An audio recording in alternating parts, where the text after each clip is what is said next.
Bon, salut tout le monde, j'espère que vous allez bien. Aujourd'hui on se retrouve pour une nouvelle vidéo.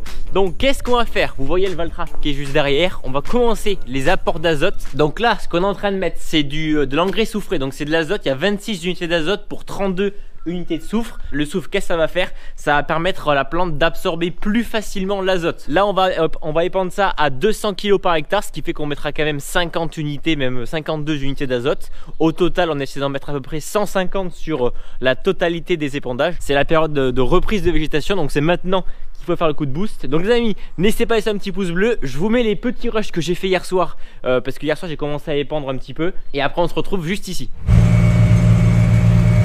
Bon, salut tout le monde les amis, j'espère que vous allez bien. On est mi-février et bon c'est vraiment la période pour commencer l'épandage d'azote. Le blé c'est quand même bien développé, hein. Si on regarde bien les amis, vous avez vu que la dernière fois on l'avait semé, là il a bien talé. Ici c'était de la luzerne porte-graine, donc normalement c'est des parcelles qui doivent être quand même assez belles vu qu'on a un reliquat azoté. Donc le reste d'azote que la luzerne avait créé pendant 3 années, c'est tout simplement dans la terre.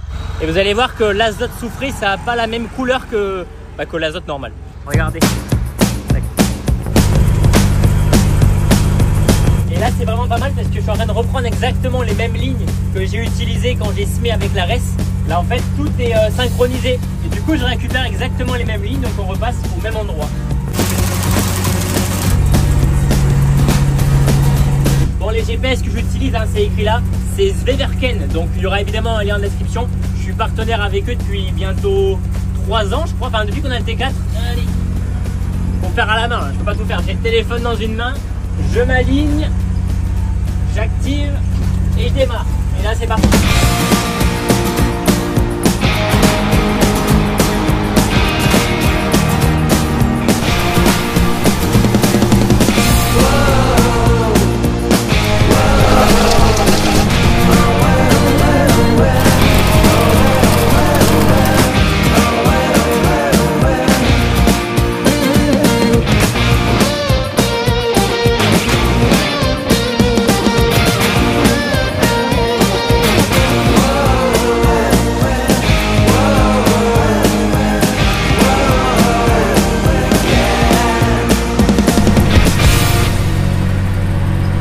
Bon, allez, donc là ce qu'on va faire aujourd'hui, on va épandre encore dans du blé, sauf qu'on va commencer par la luzerne. C'est pas de l'engrais soufré qu'on va y mettre, c'est du 0,20-20, donc 0 unité d'azote, 20 de phosphore et 20 de potasse.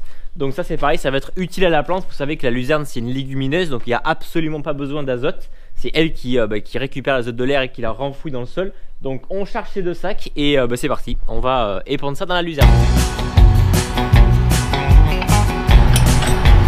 Et du coup je pense qu'il fait froid. Et comme c'est un simple effet, je sais pas, ça allait dans l'autre sens, ça montait. Donc j'ai dû me pendre comme un con et voilà.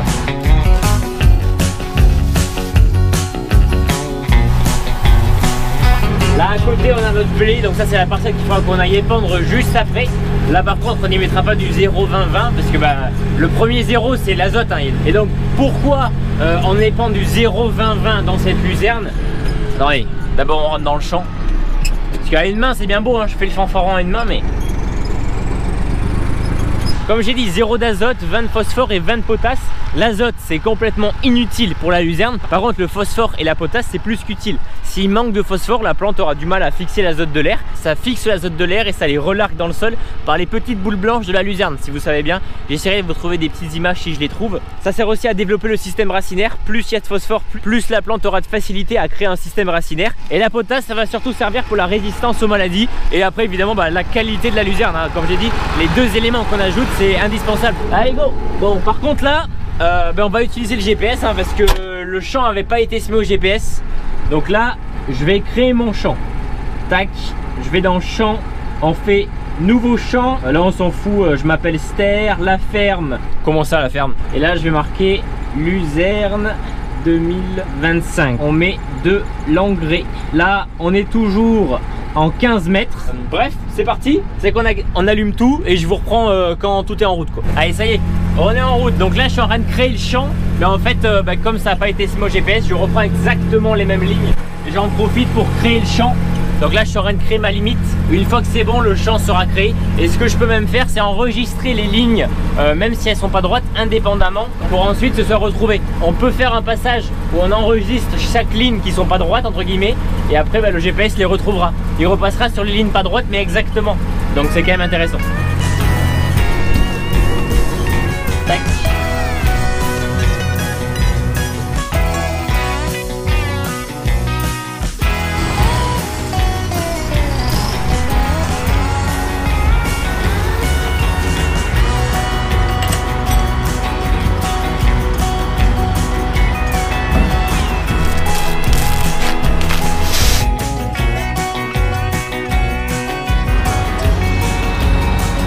Bon, je me suis à peu près débrouillé pour prendre le sac à la moitié.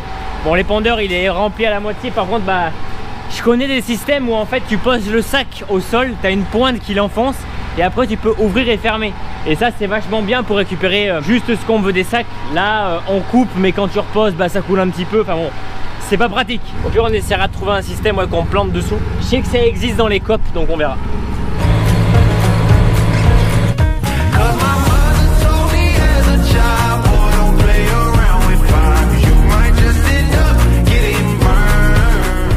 Allez, la luzerne c'est terminé. Maintenant on va reprendre l'azote sur les blés. Et donc maintenant ici cette luzerne c'est bon. Elle avait été désherbée. On voit d'ailleurs toutes les graminées, elles sont en train de cramer là. Elles sont un petit peu rouge jaune. D'ailleurs je tenais à vous préciser, c'est de la luzerne porte-graine. C'est là qui se demande, oui c'est bien de la luzerne porte-graine. Donc on récupère seulement les graines. On va peut-être couper la prise de force, ça serait pas mal. Mais avec mon père on était allé voir et en fait la luzerne elle redevient verte. Donc là c'est beaucoup trop tard pour remettre un coup de désherbant. Si on met du désherbant, ça va aussi défoncer la luzerne. Donc ce qu'on fera, c'est qu'on fera que la binée. Mais bon, elle est pas très sale quoi. C'est juste si on aurait pu passer un coup de désherbant, on l'aurait fait, ça aurait peut-être nettoyé un peu plus. Mais elle est pas catastrophique non plus quoi.